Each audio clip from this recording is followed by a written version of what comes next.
Direto ao plenário do Supremo Tribunal Federal, segunda parte da sessão de hoje. E reconhecimento também pelo voto, pela profundidade do voto de Vossa Excelência, como relator da presente ação direta. Minha saudação à senhora ministra Rosa Weber, meus demais ministros que já se fazem presentes, e também fazendo um registro ao vice-procurador-geral da República, doutor Humberto Jacques, e ao doutor André Cirino, congratulando-me com ambos pelas brilhantes sustentações orais e defesas de suas teses hoje trazidas ao Supremo. Senhor presidente, eu apresento em caráter preliminar, se me permite, claro, uma questão de ordem que envolve o fato de, na presente ADI, na qualidade de advogado-geral da União, eu haver me manifestado anteriormente no caso. Eu faço registro, a partir do relato desse fato, de dois precedentes que representam uma evolução no entendimento do plenário do Supremo Tribunal Federal, que estão na ADI, tanto 2238 como na 6362, onde se decidiu questão de ordem trazida à baila pelo eminente ministro Dias Toffoli, também por haver, naqueles casos, participado do feito na condição de advogado-geral da União. Fazendo referência expressa ao julgado na ADI 6362, consta da decisão que o tribunal, por maioria, resolvendo questão de ordem suscitada pelo ministro Dias Toffoli, presidente, fixou tese no sentido de que não há impedimento nem suspeição de ministro nos julgamentos de ações de controle concentrado, exceto se o próprio ministro firmar, por razões de foro íntimo, a sua não participação, vencido na ocasião o eminente ministro Edson Fachin. Na situação concreta, eu não vejo outras razões de foro íntimo que impediriam o meu julgamento. Não obstante, em especial por ser a primeira vez em que essa situação se verifica em função da minha participação e atuação anteriormente. Como advogado-geral da União, eu consulto Vossa Excelência sobre a prevalência ou não dos entendimentos anteriores, para que apenas após uma confirmação também dessa situação, aplicando-se ao meu caso nos processos de controle concentrado, eu poder, então, me manifestar adentrando no mérito da questão. Vossa Excelência sente-se livre para votar, sente confortável para votar, enfim? Sim, por outras questões de foro íntimo, qualquer outra hipótese legal, nenhum impedimento de minha parte, senhor presidente. Então, Vossa Excelência está com a palavra para o voto.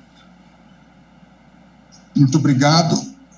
Apenas por questão de economia, eu indago, senhor presidente, também, em eventuais casos futuros, em especial, André Mendonça, ministro eventuais situações futuras similares, se permanece esse entendimento, eu vou seguir sem suscitar questão de ordem, mas algum ministro sentindo o caso, eu estou à disposição para tratar da matéria. Tá bem?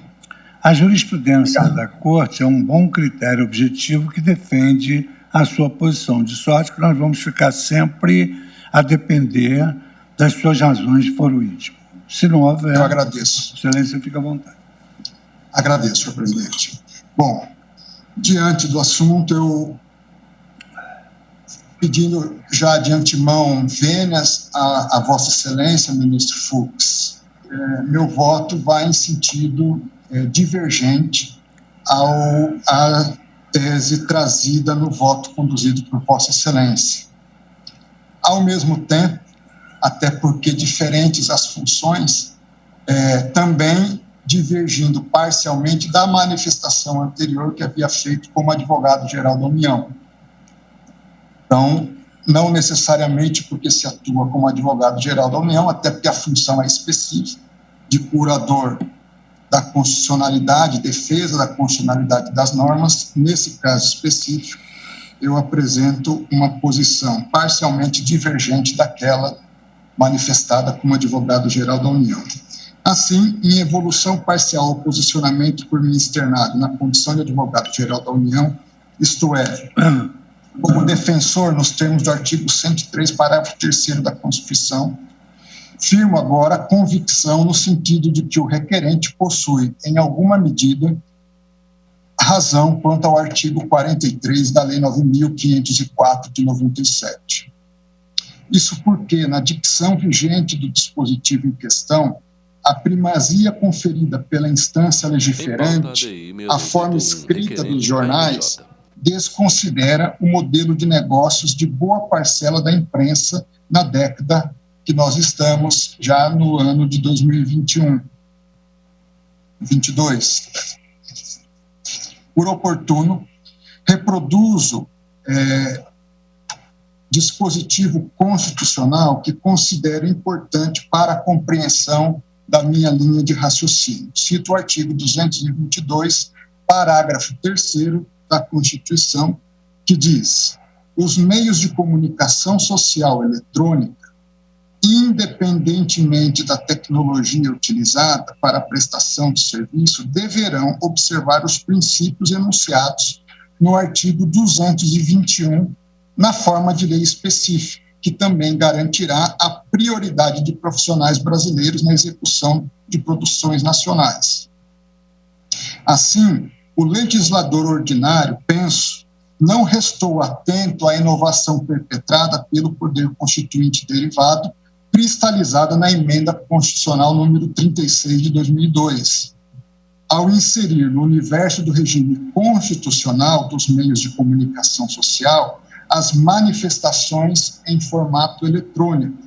Nesta linha, eu cito a doutrina de Márcio Aranha, que diz que de todos os enunciados constitucionais, esse parágrafo 3º certamente é o que carrega consigo as consequências mais abrangentes, na medida em que repercute não só o cerne temático de limitações à propriedade na comunicação social, como também redefine a equação de serviços de telecomunicações lato sensu.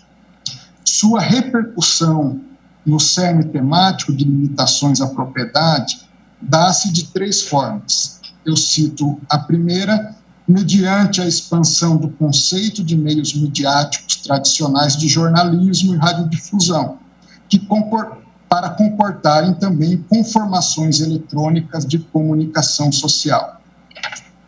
Segue ainda o autor que a introdução do qualificativo eletrônico à comunicação social permite a divisão conceitual de índole constitucional entre comunicação social como conceito abrangente das atividades de jornalismo, radiodifusão ou qualquer outra atividade de comunicação social, de um lado, e, de outro, a comunicação eletrônica como sua espécie caracterizada pela transmissão, codificação ou mesmo interatividade de informações exclusivamente por meio eletrônico.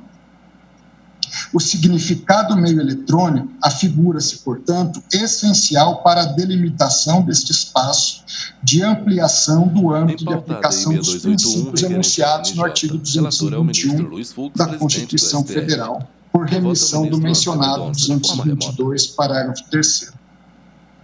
Assim, digo eu, ao desconsiderar a realidade já vislumbrada pelo Poder Reformador nos idos de 2002, penso que o Congresso Nacional incorreu em inconstitucionalidade material, porquanto privilegiou unicamente o jornal impresso na redação do caput do artigo 43 da Lei das Eleições. Por arrastamento, o mesmo se opera nos artigos 36 da Resolução TSE 23551 de 2017 e 42 da Resolução TSE 23610 de 2019. Nesta linha, observo que, em relação à imunidade tributária genérica, constante do artigo 156-D do texto constitucional, a qual se volta a proteger tanto o jornal e o periódico, quanto o livro o Supremo Tribunal Federal empregou interpretação finalística e evolutiva à limitação constitucional ao poder de tributar em questão para abarcar os avanços tecnológicos logrados na sociedade contemporânea. Confira-se nesse sentido os fundamentos trazidos pelo eminente ministro Dias Toffoli no tema 593 da repercussão geral, cujo paradigma é o RERG 330.817 de sua relatoria. Abre aspas. Avançando agora para o objeto do recurso extraordinário, repriso que a referência ao papel de impressão surgiu na Constituinte de 46 e faz, então, aqui o eminente ministro Dias Toffoli um breve resumo historiando a inserção dos periódicos e da questão da imunidade tributária em relação ao periódico impresso. A partir disso, dessa análise, dessa avaliação histórica, o ministro Dias Toffoli prossegue. Dessa perspectiva, não me parece que o artigo 156D da Constituição refira-se apenas ao método gutenbergiano de produção de livros. Nem penso que o vocábulo papel seja essencial ao conceito desse bem final. Quero dizer que a imunidade alcança o denominado audiobook ou audiolivro, livros gravados em áudio, seja no suporte CD-ROM, seja em qualquer outro. Ainda quanto aos livros eletrônicos, entendo inclusive que a sua maior capacidade de interação com o leitor/usuário, a partir de uma máquina, em comparação com os livros contidos nos códices, não cria qualquer empecilho para o reconhecimento da imunidade tributária ao bem final. O aumento da interação parece estar associado ao processo evolutivo da cultura escrita. Prossegue ainda. Como se vê, o argumento de que a vontade do legislador histórico foi restringir a imunidade do livro editado em papel não se sustenta em face da própria interpretação histórica e teleológica do Instituto. E, mesmo que se parta da premissa de que o legislador constituinte de 88 teria querido restringir a imunidade, é de se invocar ainda a interpretação evolutiva. Vide que os fundamentos racionais que levaram à edição do artigo 156D da Constituição continuam a existir quando se levam em consideração os livros eletrônicos, entre parênteses, e-books, inequívocas manifestações do avanço tecnológico que a cultura escrita tem experimentado. Consoante a interpretação evolutiva da norma, conclui-se que eles estão inseridos no âmbito dessa imunidade tributária.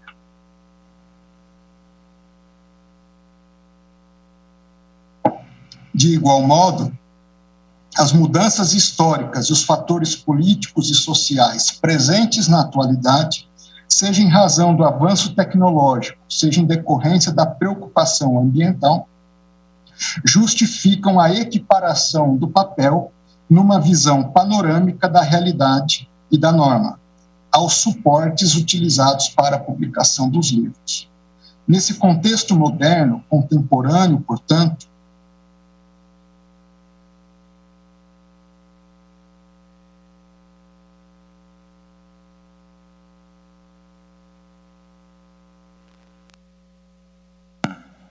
funcionados exclusivamente para esse fim. Alexandre, Ainda que... Pois não. Vocês poderiam repetir essa última frase, porque congelou aqui a imagem. Não sei Pois se... não. Intervém o ministro, presidente. Eu volto aqui. Nesse contexto moderno, contemporâneo, portanto, a teleologia da regra da imunidade igualmente alcança os aparelhos leitores de livros eletrônicos, confeccionados especialmente ou exclusivamente, digo, para esse fim, ainda que eventualmente estejam equipados com funcionalidades acessórias ou rudimentares que auxiliem a leitura digital. Feito esse registro, Prossigo. No mais, impende atentar que vigora no repertório jurisprudencial desta Corte a teoria da divisibilidade das leis, abre aspas, fazendo referência à ementa na ADI 1942, de relatoria do eminente ministro Edson Fachin. Segundo teoria essa da divisibilidade das leis, abre aspas, segundo a qual, em sede de jurisdição constitucional, somente se deve proferir a nulidade de dispositivos maculados pelo vício de inconstitucionalidade, de maneira que todos aqueles dispositivos legais que puderem subsistir autonomamente não são abarcados pelo juízo de inconstitucionalidade. Prossigo eu.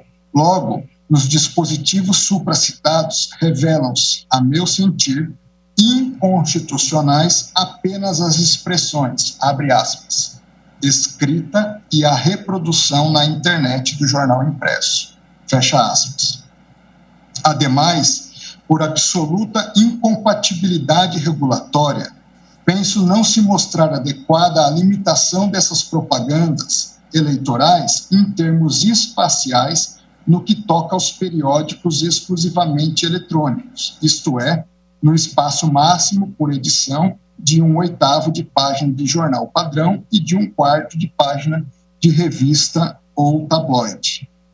Nesse sentido, nesse aspecto específico, proponho que nos estritos limites dessa matéria, o Tribunal Superior Eleitoral, no âmbito do seu poder normativo, com expressa previsão nos artigos 1º, parágrafo único, 23, inciso 9, e 23A da Lei 9.504 de 97, venha a regulamentar adequadamente as restrições espaciais da propaganda eleitoral na imprensa eletrônica, no prazo de 60 dias ulteriores ao desfecho deste julgamento.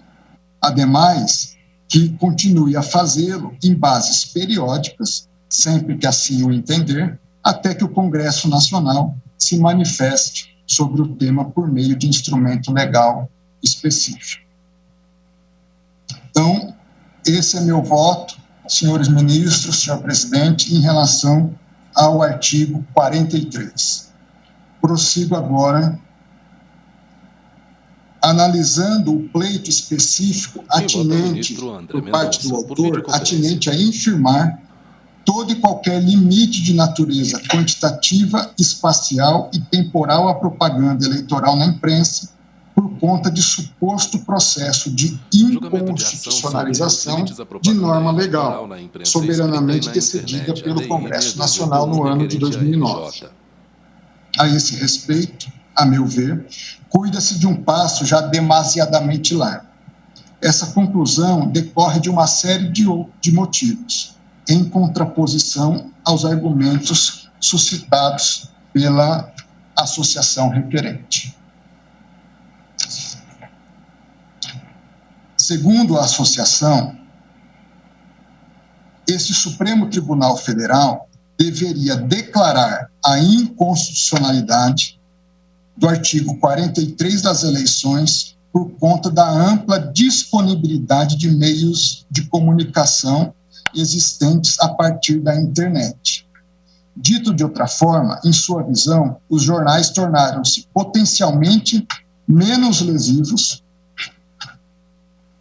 à normalidade do pleito eleitoral diante de sua menor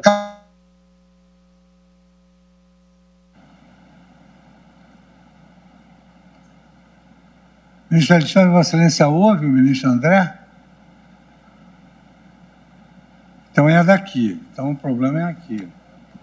Intervém o ministro-presidente. Um momentinho, ministro André. Pois não, senhor presidente. Agora voltou. Voltou? Voltou, pode prosseguir. Assim, o caminho mais correto deveria ser, na visão do autor, a desregulamentação da matéria, equiparando em sentido vertical descendente o arcabouço regulatório da imprensa ao do impulsionamento de conteúdo na internet.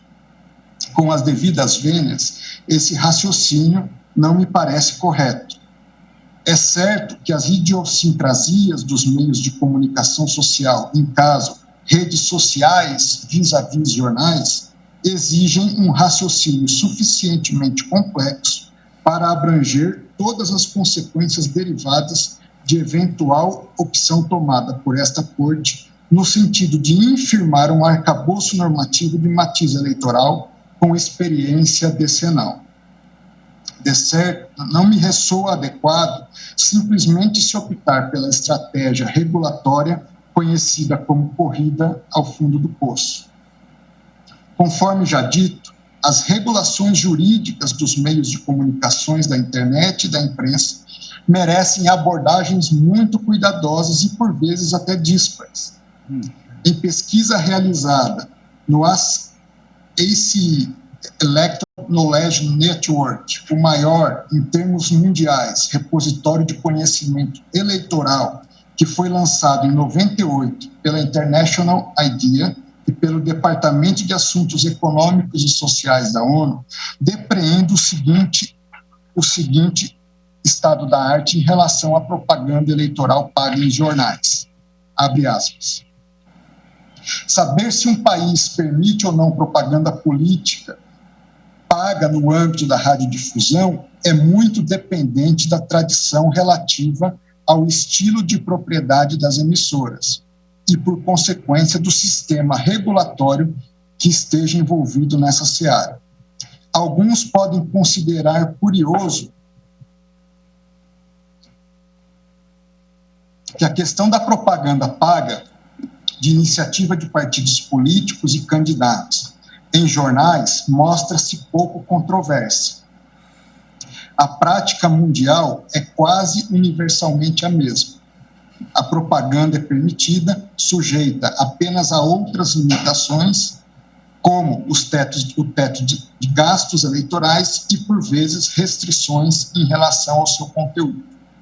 No entanto, o fato segundo o qual muitos países permitiram um curso diferente em relação à propaganda política no rádio e na televisão, em relação à imprensa escrita, pode ser sistematizada basicamente em dois fatores. Primeiro, o custo da publicidade no rádio, especialmente na televisão, é usualmente muito maior em comparação ao da mídia impressa. E segundo, as emissoras são ou de controle público ou recebem seu espectro de frequência desde um órgão público. De outro lado, a utilização da internet, agora dizendo eu, nas campanhas eleitorais está longe de ser consenso científico ou social em matéria de regulação jurídica, embora se trate de uma realidade tecnológica inafastável. Em estudo publicado no ano passado pela International IDEA, a instabilidade ou inexistência do arcabouço regulatório, a heterogeneidade das redes sociais e os desafios envolvidos no mistério de garantir a legitimidade de eleições livres e justas demonstram-se evidentes. Gastos em campanhas online são, diz esse estudo, são uma das principais fraquezas nos sistemas de financiamento eleitoral e respectivos quadrantes regulatórios, cujos propósitos são sustentar a integridade e a legitimidade de eleições livres e justas e protegê-las de influência indevida. Enquanto métodos de campanhas tradicionais e offline são geralmente sujeitos a sistemas maduros de restrições regulatórias, inclusive limites de gastos, vedações em relação a contribuições de certas fontes, como corporações e entes estrangeiros, alocação de tempo de TV e rádio, a normatização do financiamento de espaço online é praticamente inexistente. Segundo o Banco de Dados de Financiamento Político do International IDEA, apenas 12 dos 180 países, ou seja, 6,7%, incluídos na base, possuem uma limitação explícita a respeito de gastos com campanhas online para partidos políticos, candidatos ou terceiros. Sendo um fenômeno relativamente recente, a regulação de gastos online não é direto e não há evidência conclusiva do que funciona. Formuladores de políticas públicas e agências de supervisão enfrentam diversas dificuldades na medida em que avançam no desenho e na implementação de legislações sobre o financiamento eleitoral online. Esses desafios incluem a natureza orgânica de parcela das campanhas políticas na internet.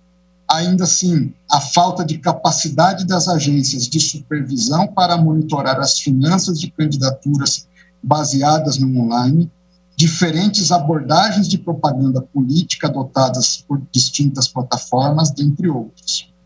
A natureza de campanhas online é diferente das candidaturas tradicionais em muitos aspectos. Muitos elementos dessas campanhas, como o envolvimento e o papel dos intermediários, as múltiplas jurisdições envolvidas e a rápida evolução dos métodos, colocam um desafio para as agências reguladoras.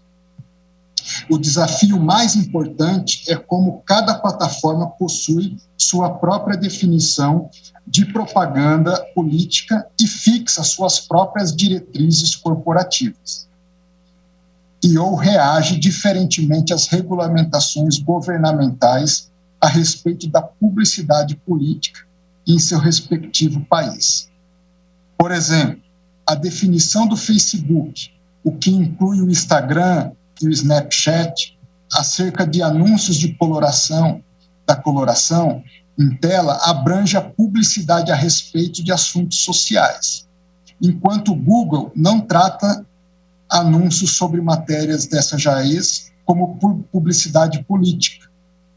Ao passo ainda que serviços de streaming como Hulu e Pandora não definem o que constitui um anúncio político. Ademais, essas plataformas desenham seus próprios termos de serviço em relação a temas como microtargeting. O Facebook não põe qualquer limite em como campanhas podem focalizar suas divulgações. Até mesmo permite que anunciantes customizem seus alcances, enquanto o Google apenas admite que propagandas políticas sejam direcionadas segundo categorias amplas, tais como sexo e idade.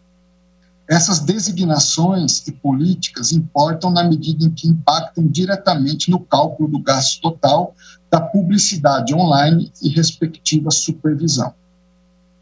Sigo eu.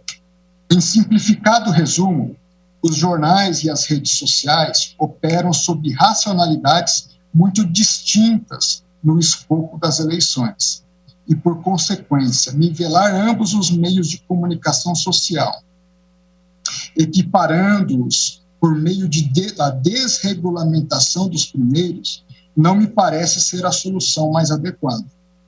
Em outras palavras, os inegáveis desafios regulatórios trazidos pela nova realidade pertinente à influência das redes sociais nas campanhas eleitorais não serão resolvidos, a meu juízo, ou ainda assim atenuados, jogando-se fora a relativa estabilidade lograda com relação à imprensa no cenário brasileiro.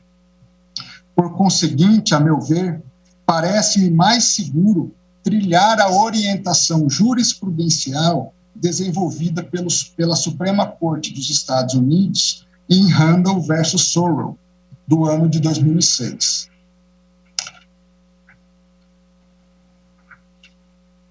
Quanto à melhor capacidade institucional do corpo parlamentar para este sim proceder esses julgamentos empíricos em matérias relacionadas à natureza das campanhas eleitorais, diz o julgado mencionado da Suprema Corte dos Estados Unidos. Tradução livre da minha parte. Na prática, a legislatura é melhor equipada para fazer esses julgamentos empíricos, isto é, se determinados limites inviabilizam uma defesa efetiva da postulação eleitoral. Dado que legisladores possuem particular expertise em matérias relacionadas aos custos e à natureza das campanhas eleitorais. Então, ordinariamente, nós devemos prestar deferência à decisão da legislatura nessas matérias. Sigo eu. Em relação aos argumentos efetivamente levantados em favor da inconstitucionalidade do artigo 43 do objeto atacado, Ministro Pausa, isto é, com a finalidade de demonstrar perante o juízo a existência odiena de suficientes salvaguardas na legislação ao excessivo poder econômico em matéria de propaganda eleitoral na imprensa, tornando-se desnecessárias as restrições hoje postas na legislação, impende abordar alguns tópicos. De início, é necessário afirmar que a indicação na própria propaganda, de forma visível, do valor pago pela inserção, é suficiente para o esclarecimento e a conscientização do eleitor a respeito da natureza propagandística da peça às vésperas do pleito. Essa tese não me ressoa suficiente para que as empresas jornalísticas mostrem-se incapazes de influir ilegitimamente na corrida eleitoral. Como ilustração dessa incapacidade, veja-se o que se opera na seara da proteção de dados. Segundo Laura Schertel Mendes e Gabriel Soares da Fonseca, por vezes, no que tange à proteção de dados, demonstra-se empiricamente falho confiar cegamente em um paradigma de consentimento, quando o próprio indivíduo titular dos dados enfrenta limitações no tocante ao conhecimento exato dos impactos do seu consentimento para o processamento de decisões relativas às sessões daqueles dados. Dizem mencionados autores: a primeira insuficiência enfrentada pelo paradigma do consentimento advém da sua abordagem quanto ao próprio titular dos dados e ao seu processo cognitivo decisório. Partindo dessas premissas, o seguinte procedimento se tornou comum: informar o titular dos dados pessoais acerca de quais dados estão sendo coletados. 2, permitir com que ele detenha o poder de decidir se aceita ou não os referidos usos dos dados. Com base nas informações disponibilizadas, portanto, pressupõe-se que o indivíduo estaria apto a tomar decisões racionais, embasadas e efetivamente autônomas. Ocorre que importantes evidências empíricas trazidas pelas ciências comportamentais têm demonstrado que tais pressupostos nem sempre são adequados, em especial em face das limitações cognitivas, como vieses e heurísticas, que podem dificultar a avaliação dos elementos necessários para racionalizar um processo de tomada de decisão genuíno a respeito do fluxo de seus dados pessoais. Por óbvio, não se trata simplesmente de infantilizar o titular dos dados, tornando-o incapaz de decidir por si mesmo ou simplesmente ignorar a sua capacidade racional.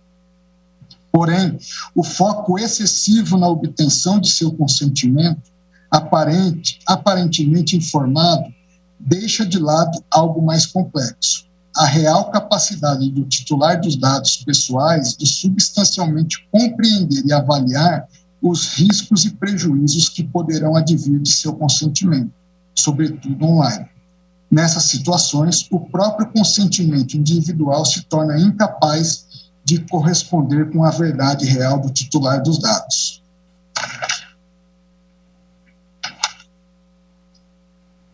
Prossigo. Ademais, conforme se disso no campo da psicologia cognitiva e comportamental, Daniel Kahneman, Carl Sustein e Oliver Sibony são cristalinos acerca dos impactos do excesso informacional na acurácia dos juízos.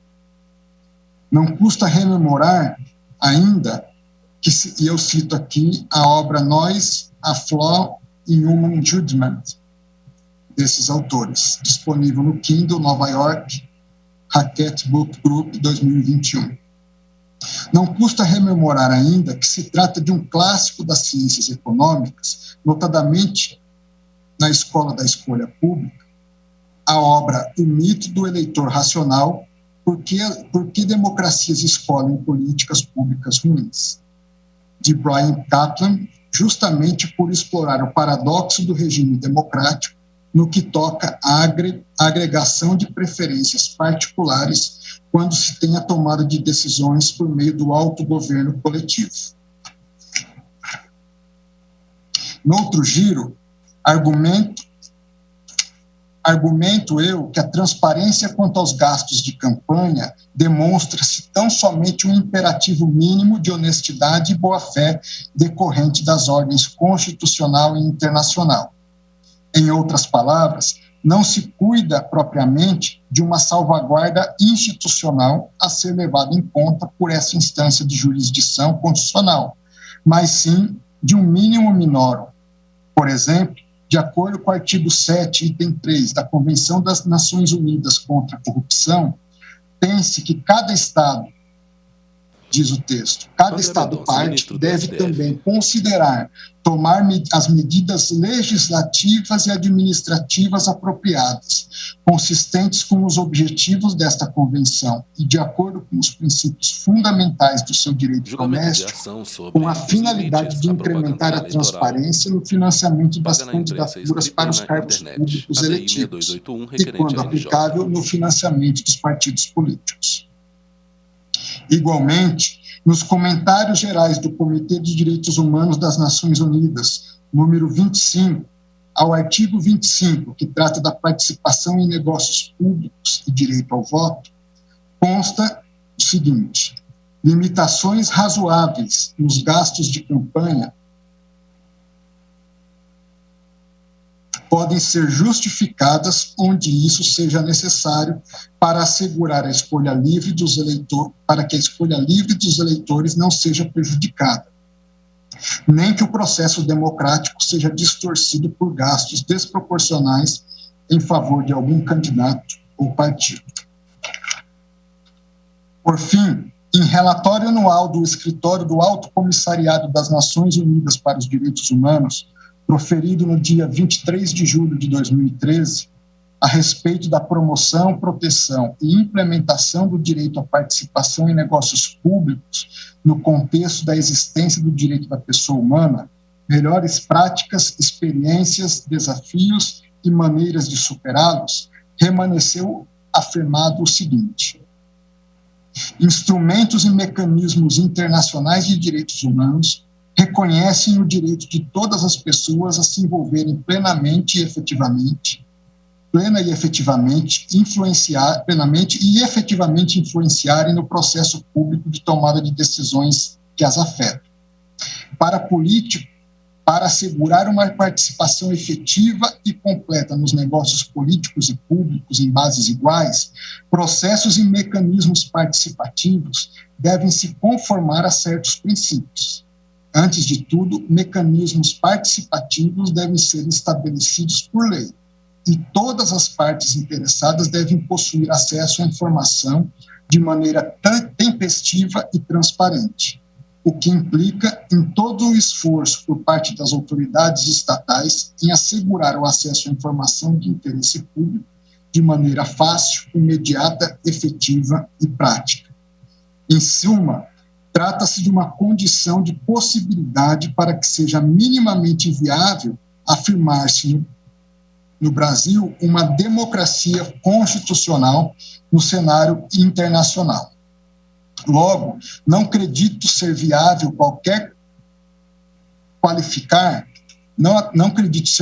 qualificar esse dever de transparência como uma alteração fática que autorize a advogar em prol de um processo de inconstitucionalização do objeto ora impugnado. Por outro lado, também não convence, a meu juízo, o argumento de que o objetivo de uma legislação eleitoral restritiva quanto à propaganda eleitoral estaria prescrito na contemporaneidade em razão dos limites de gastos para campanhas eleitorais atualmente vigentes. Vale observar o histórico legislativo Perdão, só um minuto para a água aqui. Vale observar o histórico legislativo quanto ao autofinanciamento eleitoral dos candidatos, pois este se trata da modalidade de abastecimento de campanhas eleitorais mais intimamente ligada com possíveis distorções por parte de postulantes dispostos a utilizar de fortuna pessoal em favor de incrementar suas chances em eleições.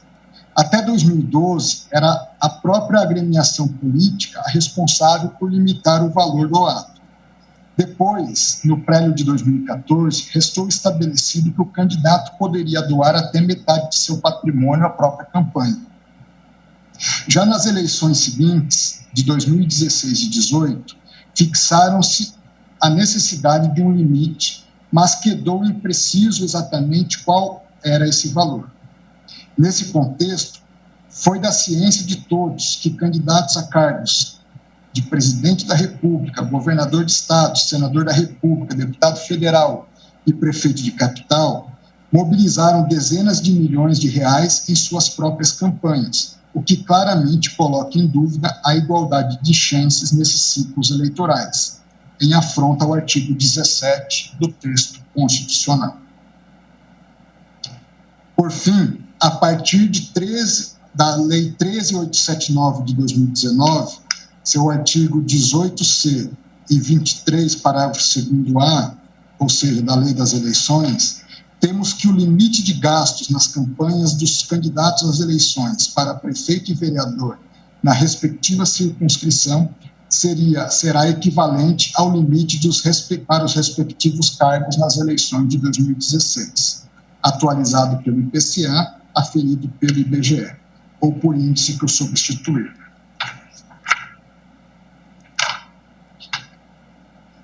Parágrafo único. Nas campanhas para o segundo turno das eleições para prefeito, onde houver, o limite de gastos de cada candidato será de 40% do limite previsto no caput. E o parágrafo 2º-A do artigo 23, que o candidato poderia usar recursos próprios em sua campanha até o total de 10% dos limites previstos para gastos de campanha no cargo em que concorrer. Mesmo com essas restrições, sem um estabelecimento de um limite per capita que seja independente da riqueza pessoal do postulante a cargo eletivo, entendo ser razoável a prognose realizada pelo Poder Legislativo no sentido de limitar, mediante critérios proporcionais, a exposição de candidatos na imprensa por propaganda eleitoral paga. Nesse sentido, não considero que este Supremo Tribunal Federal se encontre em condições institucionais ou tenha lastro constitucional direto e explícito para infirmar referida escolha democraticamente realizada pelo Congresso Nacional, apesar das eventuais preferências pessoais de seus julgadores por um modelo ou outro de competição eleitoral. Por fim, melhor sorte, penso não assistir ao argumento de que a vedação por via judicial às doações eleitorais realizadas por pessoas jurídicas a partir da ABI 4650, de relatoria de Sua Excelência o Presidente e Ministro Luiz Fux, representa salvaguarda suficiente à influência do poder econômico, à igualdade de chances e à normalidade nas eleições. A despeito da preponderância contemporânea pela forma pública de financiamento eleitoral, os atores relevantes e os estudiosos do tema ainda muito controvertem no Brasil e no mundo a respeito dessa relação constituinte que se traduz no custo da democracia, na feliz expressão do ministro Dias Toffoli.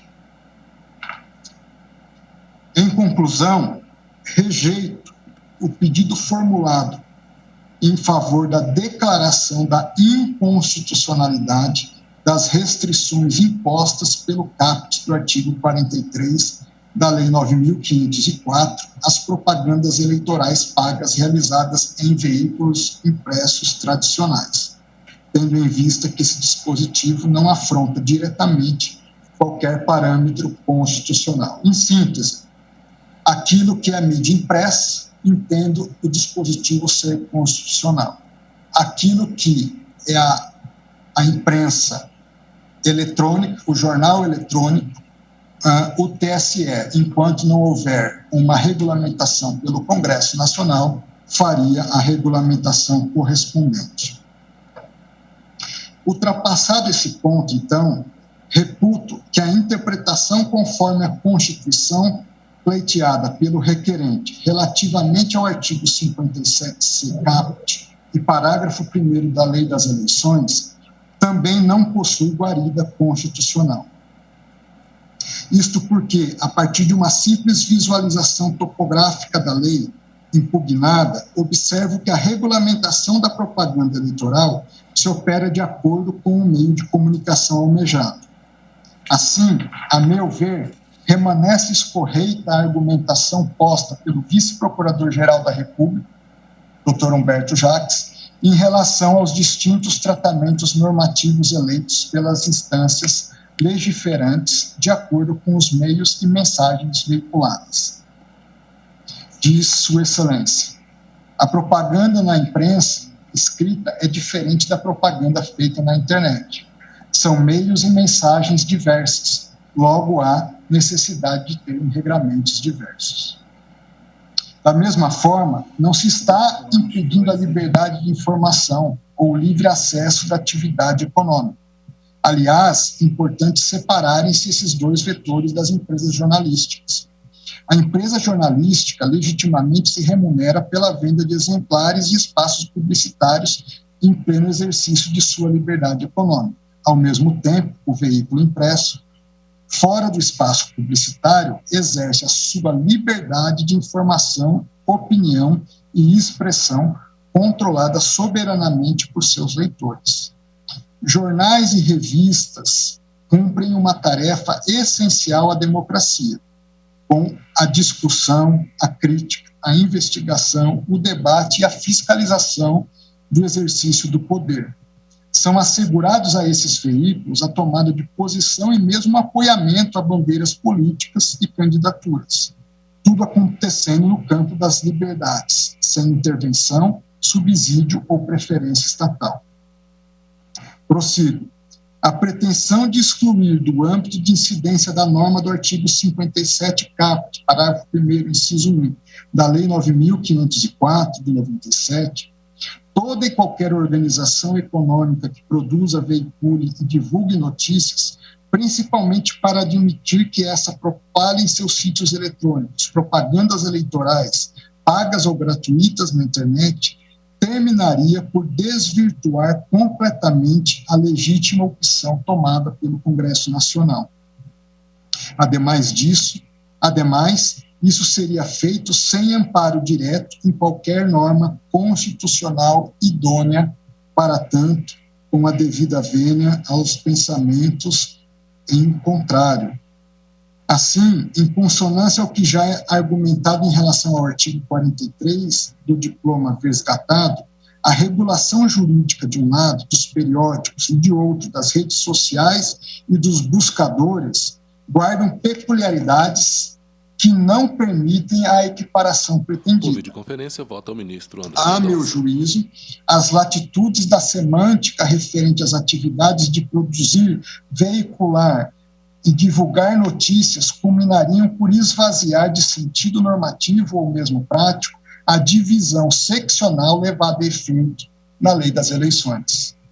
De certo, torna-se plenamente compreensível o desejo de maior participação das empresas jornalísticas em um nicho mercadológico específico.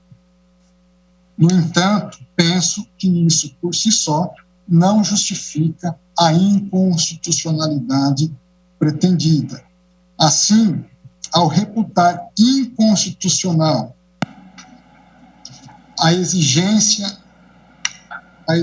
de diploma, por exemplo, eu vou fazer referência agora a dois julgados do Supremo, o primeiro que na ADPF 130, relatada pelo ministro Aires Brito, que tratou da não recepção da lei de imprensa, e o segundo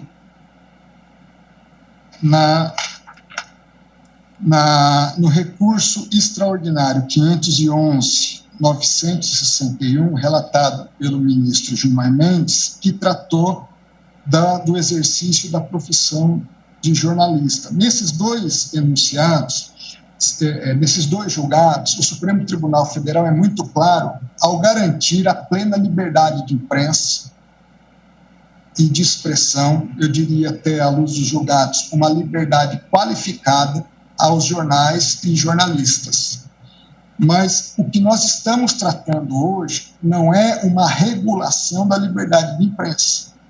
Nós estamos regulando a propaganda eleitoral. Então, é a ação de um possível poder econômico ou de um poder de influência dessa propaganda que possa desequilibrar o jogo eleitoral. Essa é a distinção que faço a partir desses julgados.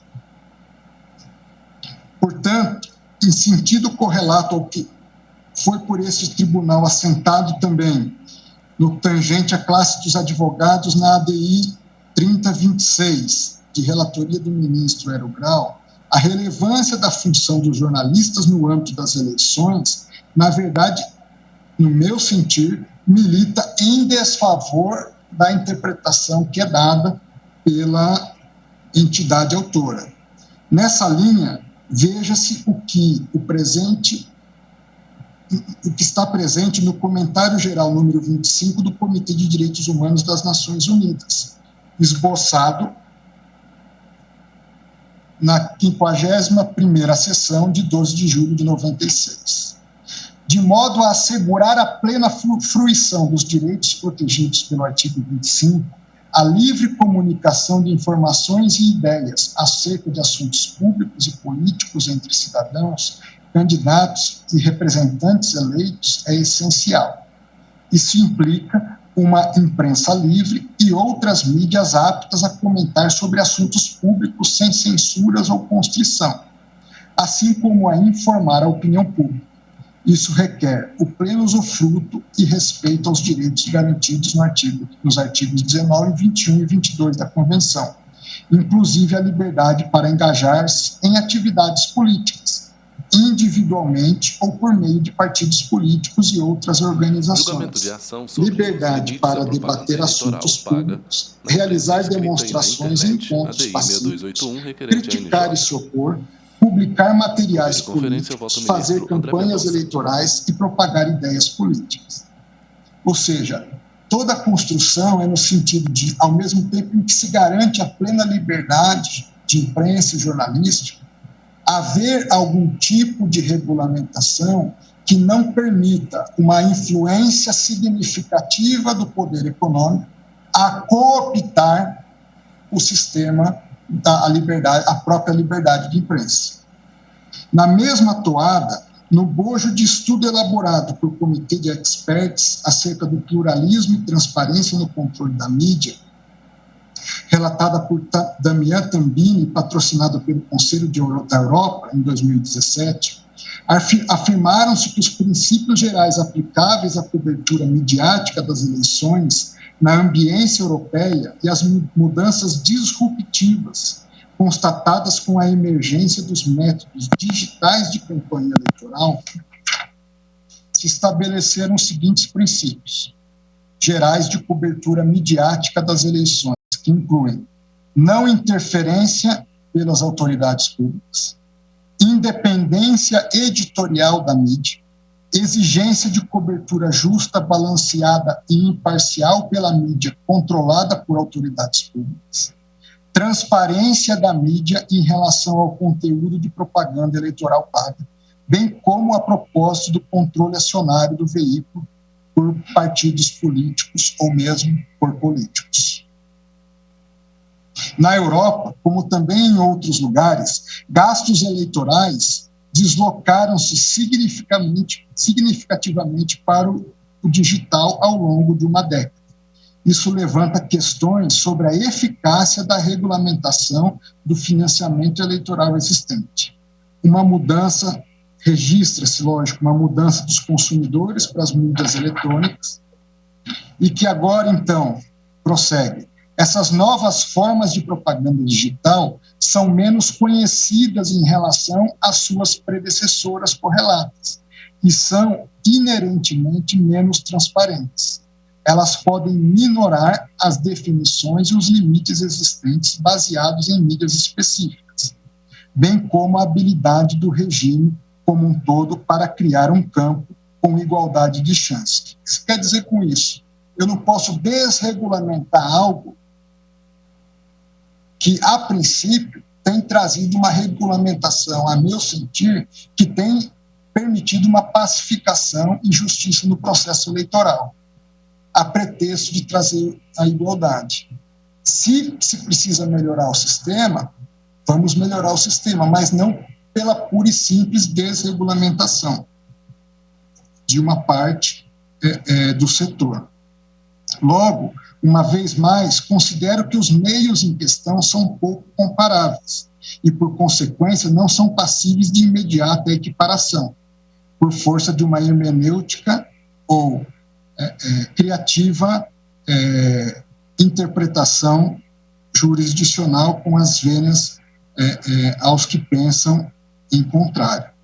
Reputo de todo prudente não turvar as tênues linhas delineadas pelo legislador em seu mistério regulatório no que diz respeito às distintas racionalidades que informam as balizas limitativas das propagandas eleitorais, segundo cada um dos meios de comunicação social.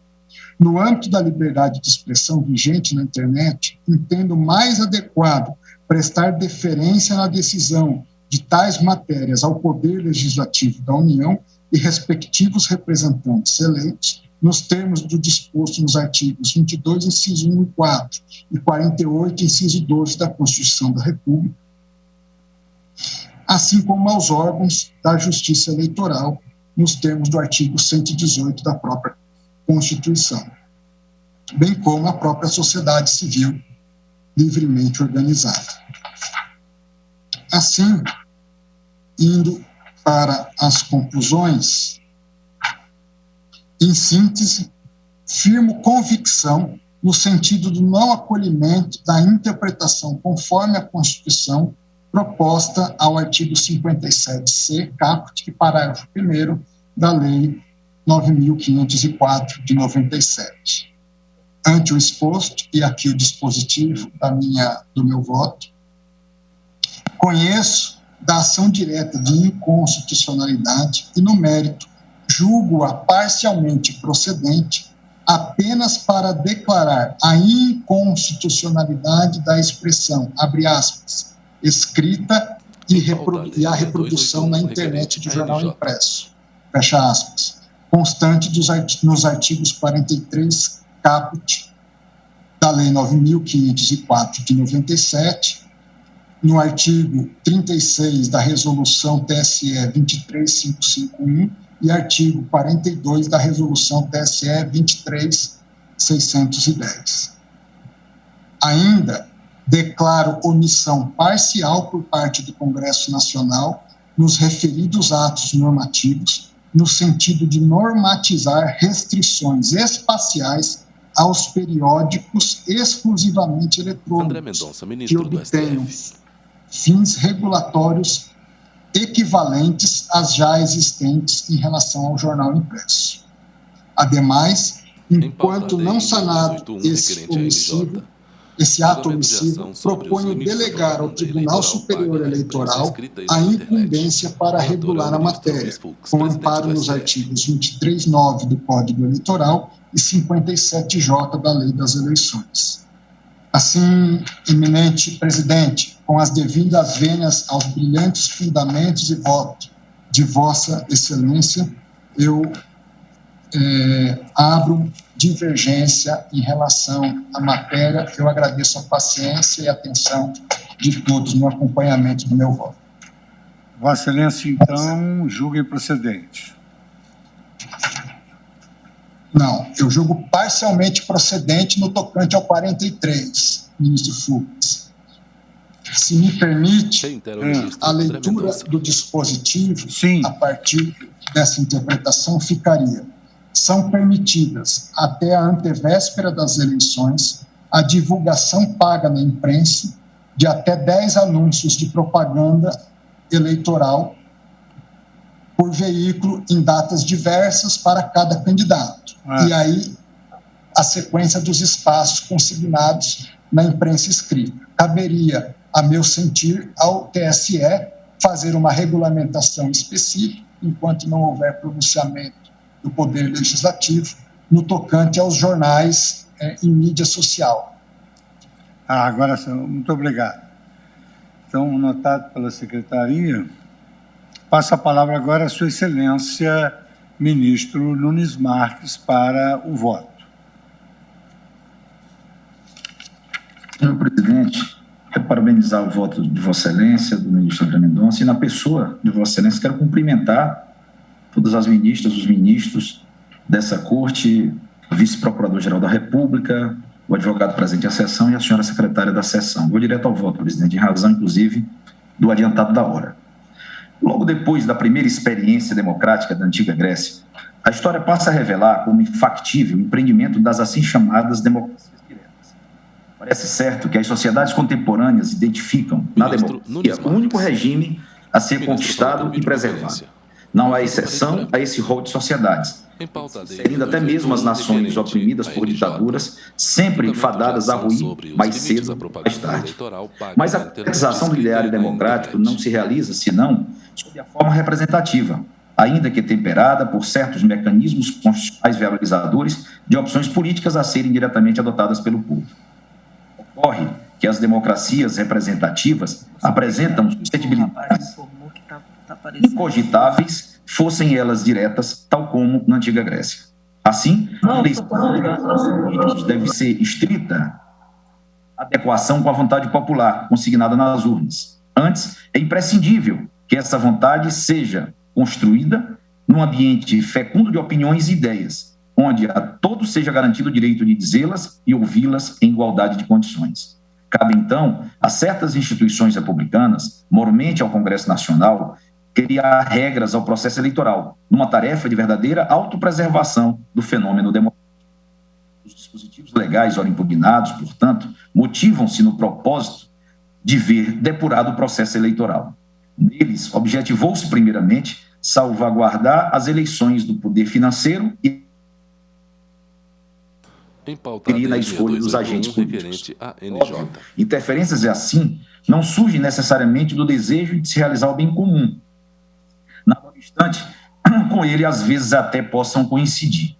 De regra, ocorrem para atender interesses menores, circunscritos a categorias sociais influentes que, para conquistar ou manter privilégios, se ocupam em deturpar o resultado das urnas.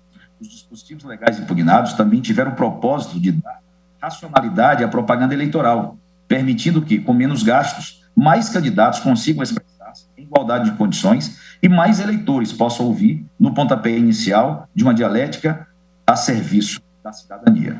A modernidade que transformou o panorama das formas de comunicação existente à época, aliada à superveniência de uma legislação limitadora dos gastos com campanha eleitoral, não pode necessariamente significar a obsolescência das normas questionadas. Entendo que a caracterização do processo de inconstitucionalização só pode ser construída a partir de uma alteração fática relevante, impactante a ponto de revelar, com absoluta segurança, a opção diversa do legislador, se estivessem presentes, ao tempo da edição da norma, as razões de fato que hoje se deixam observar. A inconstitucionalidade, surgida apenas com o avançar do tempo, estaria caracterizada desde o momento da edição do diploma, caso houvesse identidade entre os quadros fáticos existentes no presente e no passado. Exatamente por isso, desde o começo, outra teria sido a opção do legislador. Se a escolha do legislador, apesar da alteração do quadro fático, ainda se mostra defensável e concordante com os paradigmas da lei maior, não terá ocorrido o fenômeno da inconstitucionalização superveniente. A vontade política do Estado juiz não pode sobrepor-se àquela legitimamente manifestada pelo Poder Legislativo, sob pena de violação do postulado da independência e da harmonia entre os poderes. Por último, assinalo que o surgimento de novos mecanismos legais acrescidos ao ordenamento jurídico com a finalidade de melhor equilibrar a disputa eleitoral não justifica o desaparecimento de outros já existentes. Ao contrário, a eles devem se somar, uma vez que todos eles não são suficientes para concretizar quantum satis à almejada paridade de armas. Quanto ao artigo 43, caput da Lei 9.504 de 97. A mens legis do artigo 43, caput da Lei Eleitoral, identifica-se substancialmente com os propósitos de baratear a propaganda eleitoral e dar alguma concretude ao princípio da paridade de armas.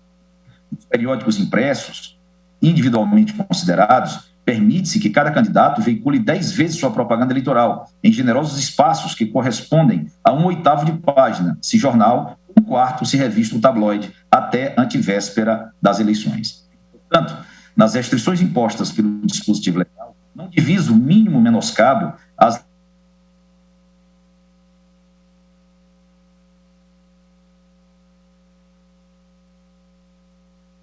Ministro Cássio, agora.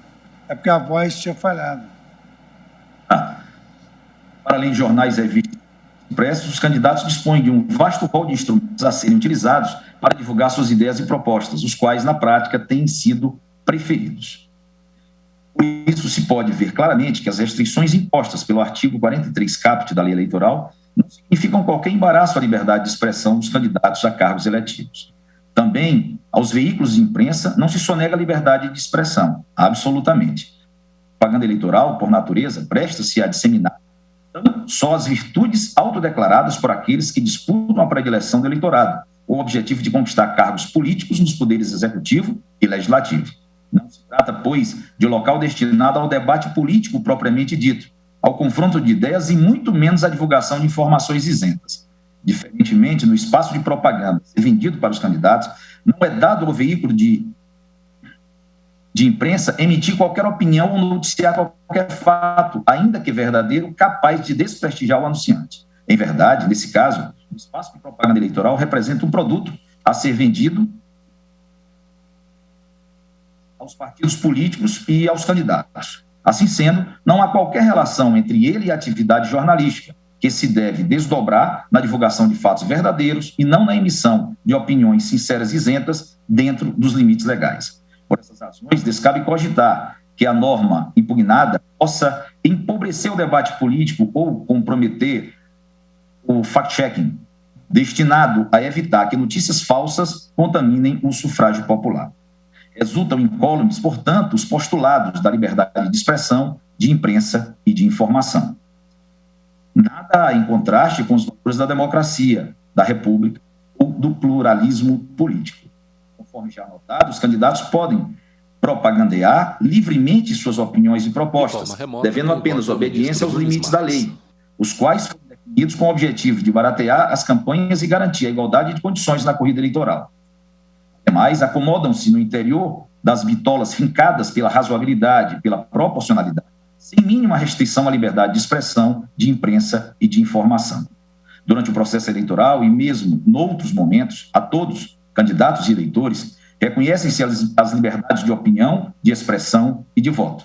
Nesse enfeixe de liberdades, a formação da vontade do Estado torna-se legítima, quer quando seus dirigentes são escolhidos, alternando no poder, quer quando políticas públicas são engendradas, tudo rumo à concretização dos objetivos fundamentais da República Federal.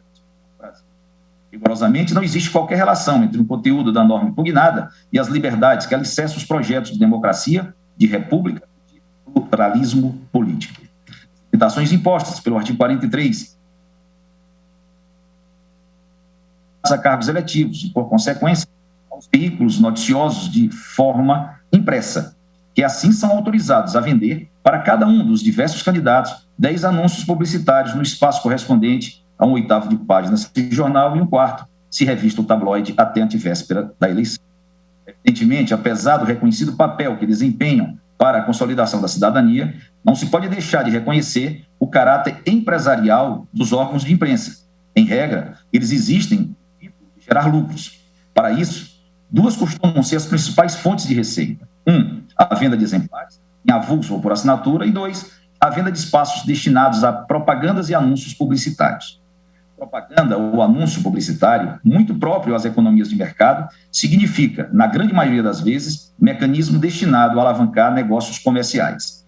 As regras do processo eleitoral, por outro lado, a serem construídas à luz de princípios de direito público, são sempre endereçadas ao aperfeiçoamento da democracia, especialmente no momento que antecede a eleição dos representantes do povo. Logo, não devem maiores obséquios aos interesses mercadológicos das pessoas jurídicas e direito privado, mesmo dos órgãos de imprensa, tão importantes à cidadania nacional. Por isso e por outras razões, a propaganda eleitoral não deve ser admitida com as lógicas próprias do mercado. Ela não se presta a alavancar negócios, muito menos a gerar receitas para jornais, revistas ou tabloides, ainda que às vezes isso legalmente possa ocorrer. Trata-se de uma opção política do legislador sobre onde e como devam ser gastos os recursos provenientes do fundo eleitoral. Não há nisso, penso eu, nenhuma violação à liberdade de expressão. Aqui me permito fazer duas indagações. Proibidas as propagandas de telemarketing, por exemplo, também a favor de tais empresas caberiam, porque prejudicadas pelo desrespeito às liberdades de iniciativa e de concorrência? Mais adiante vier a ser, eventualmente, proibida a exibição de outdoors, também respectivas empresas estariam prejudicadas por inobservância às liberdades de iniciativa e de concorrência? A mais respeitosa vênia aos que pensam de forma diferente. Em direito eleitoral, seara que naturalmente reclama forte regramento, parece-me que a tese autoral peleja por uma quase absoluta ausência de limites legais. Portanto, a norma em análise nada proíbe. Antes, veicula uma verdadeira autorização, deferida aos noticiosos, que assim poderão vender espaços destinados à propaganda eleitoral. Como breve alterdicto, permito-me lembrar algumas possibilidades decorrentes de contratos entre candidatos e periódicos impressos, com quantidade de anúncios que extrapole os limites prescritos pela lei impugnada. Com vislumbre inconstitucionalidade no dispositivo objulgado.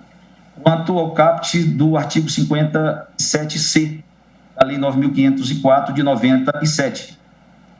Quanto à proibição de propaganda paga na internet, não abrangendo, todavia, a tratação dos serviços de impulsionamento de conteúdo, anoto que o legislador ordinário em nada extrapolou os limites a ele impostos pela Constituição Federal. A Lei Mundial de Computadores, acessível em qualquer lugar ou momento, representa um extraordinário marco na evolução dos meios de comunicação em massa, pouco imaginável há 2 ou 3 décadas. Esse maravilhoso mundo novo, todavia, trouxe consigo alguns problemas a serem enfrentados, de modo que a internet não seja admitida como terra sem lei. Por ser realidade social recente, ela desafia o surgimento de regras que, apesar de imprescindíveis, podem naturalmente revelar aspectos a serem corrigidos ou aperfeiçoados logo adiante. Assim o digo para reconhecer que críticas podem e devem ser dirigidas contra dispositivos legais de regulação da internet, inclusive aqueles de direito eleitoral. Mas, para que resultem no aperfeiçoamento do ordenamento jurídico, importa que tais críticas sejam feitas e discutidas no parlamento, e não perante o Poder Judiciário, cujo papel institucional restringe-se à averiguação, na hipótese, da compatibilidade do diploma antipatizado com a Carta Magna. A espécie, a proponente peleja por pronunciamento judicial que, declarando a inconstitucionalidade da regra impugnada, abra nicho de mercado em favor de toda e qualquer organização econômica que produza, veicule e ou divulgue notícias voltadas ao público brasileiro, por qualquer meio de comunicação impresso ou digital. Aqui, mais uma vez, cumpre lembrar que as regras concebidas pelo Congresso Nacional não devem obséquios a interesses comerciais que se sintam contrariados, mesmo sendo eles legítimos. Diretrizes relativas à propaganda eleitoral precisam voltar-se à realização de princípios próprios, tais como a paridade de armas entre os candidatos e a preservação das eleições, pondo-os a salvo do abuso do poder econômico, sempre disposto a influir no resultado das urnas. Nesse sentido, a jurisprudência desta Corte tem sido bastante deferente, até mesmo às resoluções do Tribunal Superior Eleitoral, quanto à conformação dos meios e formas de propaganda eleitoal. Assim, por exemplo, o Tribunal decidiu a proibição ou resolução do TSE de propaganda eleitoral por telemarketing, decidindo que não seria inconstitucional. Ação direta de inconstitucionalidade, artigo 25, parágrafo 2º da resolução 23.404, de 5 de março de 2014, do Tribunal Superior Eleitoral, que dispõe sobre propaganda eleitoral e condutas ilícitas em campanha eleitoral nas eleições de 2014. Vedação à realização de propaganda eleitoral via telemarketing em qualquer horário. Pressupostos formais da ação observados. Perda de objeto, inocorrência, relevância transcendente da matéria e produção de efeitos prospectivos. Precedentes. Usurpação de competência do Congresso Nacional para legislar sobre direito eleitoral. Inocorrência. Competência do TSE é editar resoluções com vistas a resolver de forma rápida e eficiente questões necessárias ao regular processo eleitoral. Censura, inexistência. A vedação à veiculação de propaganda política por meio de telemarketing não configura controle prévio por autoridade pública de conteúdo ou de matéria a ser veiculada. Ação direta de inconstitucionalidade julgada improcedente. ADI 5122 plenário, ministro Edson Fachin. Em outra ocasião, quando impugnado o artigo 47 da Lei 9.504 de 97, esta Corte, em processos da relatoria do ministro Dias Toffoli, aceitou, nos seguintes termos, a distribuição de tempo de propaganda eleitoral instituída pelo legislador ordinário. Me abstenho da leitura do conteúdo, que é de conhecimento de todos, mas registro a ADI 5491 plenário de relatoria do ministro Dias Toffoli. Prossigo. O Supremo considerou constitucionais ainda resoluções de tribunais regionais eleitorais que proibiam o uso de simuladores de urnas eletrônicas. ADI 2278 plenário, redator do acordo do ministro Joaquim Barbosa. E ADI 2266 plenário, relatora ministra Rosa Weber. Os precedentes dessa Corte, conforme visto, consideram que a propaganda eleitoral deve ser disciplinada nas suas minúcias, por meio de leis ordinárias e resoluções do Tribunal Superior Eleitoral e até de tribunais regionais. Apenas nisso, não há nenhuma contrariedade à Constituição Federal. Na espécie, também não vislumbra ofensa à lei maior a restrição legal imposta à propaganda eleitoral paga veiculada na internet. Ressalte-se que a lei questionada não impediu a manifestação dos órgãos de comunicação em nenhum sentido, apenas quanto a propagandas onerosas, pagas predominantemente com recursos públicos do Fundo Especial de Financiamento de Campanha, de que trata a Lei 3.487 de 2017, que a norma atacada impôs a restrição de que não se dê pela internet, exceto no caso de impulsionamento de conteúdos, com as condicionantes legalmente estabelecidas. De certo, há razões políticas ponderáveis para que o Congresso Nacional tenha tomado essa decisão. A internet é um locus de comunicação ainda novo e em constante desenvolvimento nas suas mais diversas e criativas expressões. Sabe-se que há grandes controvérsias, não apenas no Brasil, mas mundo afora, sobre o poder incomensurável da comunicação pela rede mundial de computadores para os mais diferentes fins. O legislador brasileiro não proibiu, e seria virtualmente inútil fazê-lo, a propaganda eleitoral pela internet. Somente criou limites perfeitamente razoáveis para que a propaganda eleitoral paga ocorra no ambiente virtual. Considerando-se que o pagamento das propagandas eleitorais no Brasil se dá atualmente com recursos públicos, na ampla maioria dos casos, então a regulação está mais direcionada para a forma do gasto do fundo eleitoral do que propriamente para disciplinar a liberdade de expressão. Por outro lado, a lei também proibiu a propaganda gratuita em sites que sejam de pessoas jurídicas, com ou sem fins lucrativos. Ou seja, quis a lei aqui impedir que o poder econômico ou simbólico de alguma entidade privada possa ser utilizado para fins de convencimento subliminar do eleitor. Novamente, não verifico nenhuma inconstitucionalidade na proibição. A disciplina do tema está perfeitamente dentro do poder de conformação do legislador ordinário, na linha dos precedentes deste tribunal. Cumpre lembrar que propagandas eleitorais, apesar de serem manifestações do pensamento, dirigem-se quase que exclusivamente à conquista da simpatia dos eleitores, com vistas à vitória nas urnas. Nessa medida, deve ser claramente expressa para ser bem compreendida. Qualquer mecanismo subreptício de captação da vontade do eleitor precisa ser evitado. E pareceu ao legislador, nos dispositivos impugnados, que a mercantilização da internet, que é um autêntico espaço público, ou a confusão do papel dos jornais, que se colocam como agentes isentos de informação da sociedade, eventualmente podem induzir ao erro do eleitor. A propósito, reporto-me ao que observou com grande propriedade a Procuradoria-Geral da República. Item 53. O legislador, com efeito, quando tratou de regrar a propaganda eleitoral por intermédio da internet, o fez de modo necessário. Era imprescindível tratar do assunto, adequado e proporcional em sentido estrito. Ora, uma aplicação consistente de uma teoria da norma que reconheça os princípios como mandados de organização não autorizaria ao Poder Judiciário resolver casos como esse, a partir de critérios de ponderação. Isso porque, muitas vezes, a ponderação de princípios foi feita ou não pelo legislador na própria lei de regência da matéria. da liberdade de imprensa, informação e comunicação não decorre a impossibilidade de o legislador vetar a propaganda eleitoral paga na internet, e muito menos direito de os sites de jornais e revistas poderem ter propaganda eleitoral paga em seus sites. O legislador, ao regular a alocação de recursos públicos em propaganda, tem o dever de fixar as balizas. Da mesma forma, é legítimo e proporcional quando o legislador proíbe diversos tipos de propaganda, determina como se deve dar a realização da propaganda eleitoral, proíbe a propaganda eleitoral no dia da eleição, proíbe o uso da propaganda mediante distribuição de bens ou vantagens e disciplina a propaganda da imprensa escrita. Ou quando resolve prestigiar a propaganda feita pela internet, que talvez seja o meio mais eficaz de se transmitir mensagem atualmente. Volto eu. Por último, torno a lembrar que os gastos com campanha eleitoral não devem ser absolutamente discricionários, pois são realizados, em sua grande maioria, com recursos públicos. Desse modo, é direito natural do povo, por meio de seu representante eleito, seus representantes eleitos, restringir-lhes as possibilidades de utilização. Diante do exposto, senhor presidente, ainda mais respeito venha aos que pensam de forma contrária, eu conheço para declarar a constitucionalidade dos dispositivos. É como... Ministro Cássio, houve uma falha de som. Vossa Excelência poderia novamente concluir?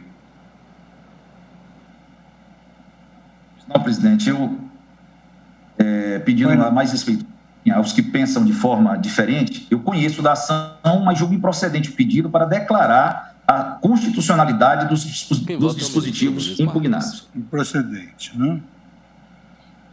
Então, até agora, nós temos o meu voto pela procedência, o voto de Sua Excelência, ministro André Mendonça, pela parcial procedência, e o voto de Vossa Excelência, ministro Nunes Marques, pela improcedência. Senhoras ministras e senhores ministros, faltam ainda 8 votos, que nós não teríamos tempo disponível. Eu proponho que nós continuemos a votação na quarta-feira que vem, sem prejuízo da inclusão dos demais processos na pauta. Se todos estiverem de acordo, eu agradeço e declaro encerrada a sessão. Tenham todos um bom fim de semana e aos colaboradores e aos servidores aqui presentes também, meus agradecimentos. Muito obrigado, declaro encerrada a sessão.